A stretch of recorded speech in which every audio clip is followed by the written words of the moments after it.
ছাত্ররা জীবন দেয়, রক্ত দেয়, আর কিছু রাজনৈতিক দলের ফায়দা লোটে। এবারও আন্দোলন হলো, ওরা চেয়েছিল আন্দোলনের পরে আমরা ঘরে ফিরে যাব, কিন্তু বাংলাদেশ রাষ্ট্রটাকে গড়ার যে স্বপ্ন আমাদের মধ্যে রয়েছে, বাংলাদেশ রাষ্ট্রটাকে গড়ার জন্য আমরা যখন রাজপথে ছড়িয়ে পড়েছি, তখন তাদের মধ্যে ভয় ঢুকে গেছে। আমরা শাপলা মার্কার কথা বলেছি, তারা ভুলভাবে সেটাকে জাতীয় প্রতীক বলে শাপলা যাতে আমরা না পাই সেই ক্যাম্পেইন শুরু করেছে। আমরা যখন বাংলাদেশের সংস্কারের কথা বলছি, বিচারের কথা বলছি, তারা তখন শুধু নির্বাচনের কথা বলছে।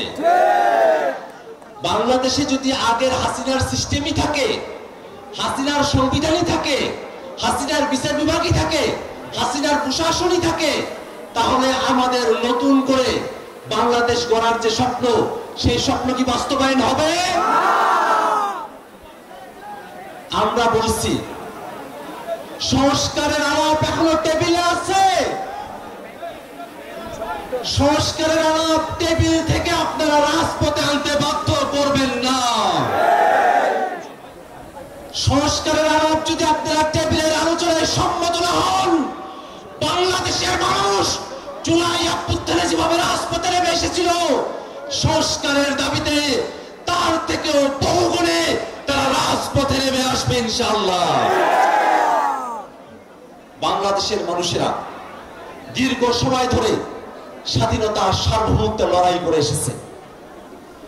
বাংলাদেশে হাসিনা এমন এক শাসন কাঠামো তৈরি করেছিল, ভারতের কাছে বাংলাদেশকে বন্ধক দিয়ে হাসিনা বলেছিল, ভারতকে যা দিয়েছি ভারত তা আজীবন মনে রাখবে। ভারত মনে রেখেছে, আমরাও কিন্তু মনে রেখেছি।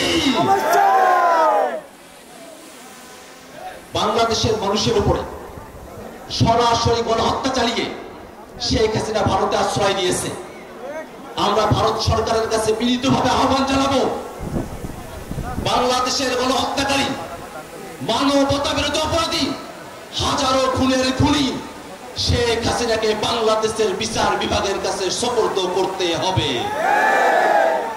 বাংলাদেশের মানুষ ভারতের সঙ্গে বন্ধুত্বপূর্ণ সম্পর্ক চায়, ভারতের দাদাগিরিকে পছন্দ করে না। ভাইরা আমার, বাংলাদেশের নতুন রাজনৈতিক জনগোষ্ঠীর আবির্ভাব হয়েছে। এই নতুন রাজনৈতিক জনগোষ্ঠী বাংলাদেশের স্বার্থকেই প্রধান করে দেখে। গোষ্ঠী স্বার্থ, ব্যক্তি স্বার্থ, ধর্মীয় স্বার্থ, সম্প্রদায়ের স্বার্থকে ভুলে গিয়ে বাংলাদেশ রাষ্ট্রকে নতুন করে গড়ার যে মিশন, সেই মিশনের সাথে যশোরের জাগরিকরা, যশোরের এনসিপির ভাইয়েরা, যশোরের সাধারণ মানুষেরা, আপনারা কি নতুন বাংলাদেশ গড়ার এই মিশনের সঙ্গে যুক্ত আছেন? আমরা কিন্তু নতুন বন্দোবস্তের কথা বলেছি। নতুন বন্দোবস্ত যতক্ষণ বাস্তবায়ন না হয়, ততক্ষণ পর্যন্ত রাজপথ দখলে রাখার মানসিকতা আমাদের আছে। ভাইরা আমার, বাংলাদেশের মানুষেরা দীর্ঘ সময় ধরে নিষ্পেষণের মধ্য দিয়ে গিয়েছে। উন্নয়নের গল্পের কথা বলা হয়েছে, কিন্তু বাংলাদেশের প্রতিষ্ঠানগুলোকে পুনর্গঠিত হইতে দেওয়া হয় নাই। আমরা 47-এ ব্রিটিশ থেকে মুক্ত হয়েছি, 71-এ স্বাধীনতা অর্জন করেছি, 24-এ স্বৈরাচার হাসিনার থেকে মুক্তি পেয়েছি। আমাদের বর্তমানের লড়াই ফ্যাসিবাদী শাসন কাঠামো থেকে মুক্তি পাওয়ার লড়াই। এই নতুন লড়াইতে, বাংলাদেশ রাষ্ট্রের প্রতিষ্ঠানগুলোকে গড়ার লড়াইতে আপনাদের সকলের স্বতঃস্ফূর্ত অংশগ্রহণ প্রত্যাশা করে আমি আমার বক্তব্য এখানে শেষ করছি। ইনকিলাব জিন্দাবাদ।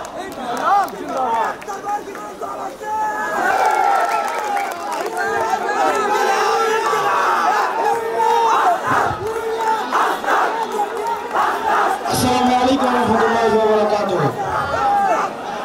আমরা প্রিয় যশোরবাসী, আমরা চাঁদাবাজদের বিরুদ্ধে কথা বলি। মন খারাপ করে একটা রাজনৈতিক দল, আমরা নির্বাচন কমিশনের দ্বিচারিতার কথা বলি, মন খারাপ করে একটা রাজনৈতিক দল। আমরা টেন্ডারবাজির বিপক্ষে কথা বলি, গুসা করে একটা রাজনৈতিক দল। আমরা সংস্কারের পক্ষে কথা বলি, গুসা করে একটা রাজনৈতিক দল। আমরা বলি লন্ডনে বসে ষড়যন্ত্র হয়, গুসা করে একটা রাজনৈতিক দল। লন্ডনে অবশ্যই ষড়যন্ত্র হয়। হাসিনার পতিত দূষণরা একটা পক্ষ পালিয়েছে ভারতে, আরেকটা পক্ষ পালিয়েছে লন্ডনে। সুতরাং যারা ফেসিবাদ বিরোধী রাজনৈতিক দলে যারা আছেন, আপনারা গুসা করেন না। চাঁদাবাজ যদি আপনারা না হন, আপনাদের গায়ে তো লাগার কথা না। টেন্ডারবাজ যদি না হন, আপনাদের গায়ে তো লাগার কথা না। আপনারা কি সংস্কারের বিরোধী অবস্থান নিয়েছেন? যদি গুসা করেন তাহলে ধরে নিব আপনারাই সংস্কারে বাধা দিচ্ছেন। প্রিয় তরুণ প্রজন্ম, এখানে আমার যে ভাইয়েরা উপস্থিত হয়েছেন, পরবর্তী বাংলাদেশ আমাদেরকে বিনির্মাণ করতে হবে। পরবর্তী বাংলাদেশ আমাদের সাকিব শাহরিয়ার ভাইরা করবে। পরবর্তী বাংলাদেশ খালেদ সাইফুল্লাহ ভাইরা করবে, ভাইরা করবে। তাদের শক্তিশালী করতে হবে।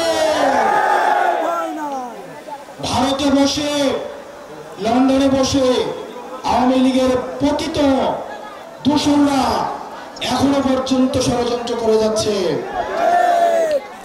আমাদের সংস্কার কার্যক্রম হতেই হবে। তাতে যদি কেউ বাধা দেয় তাহলে আমরা ধরে নেব আওয়ামী লীগকে পাহারা দেওয়ার জন্য আওয়ামী লীগের এক্সটেনশন হিসেবে আপনারা এই দেশে কাজ করে যাচ্ছেন।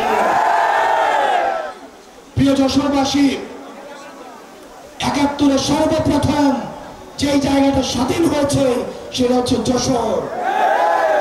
আমরা যশোরে দাঁড়িয়ে বলছি, এই যশোর থেকে আমাদের সংস্কার, বিচার এবং নির্বাচন কার্যক্রমে নেতৃত্ব দিতে হবে।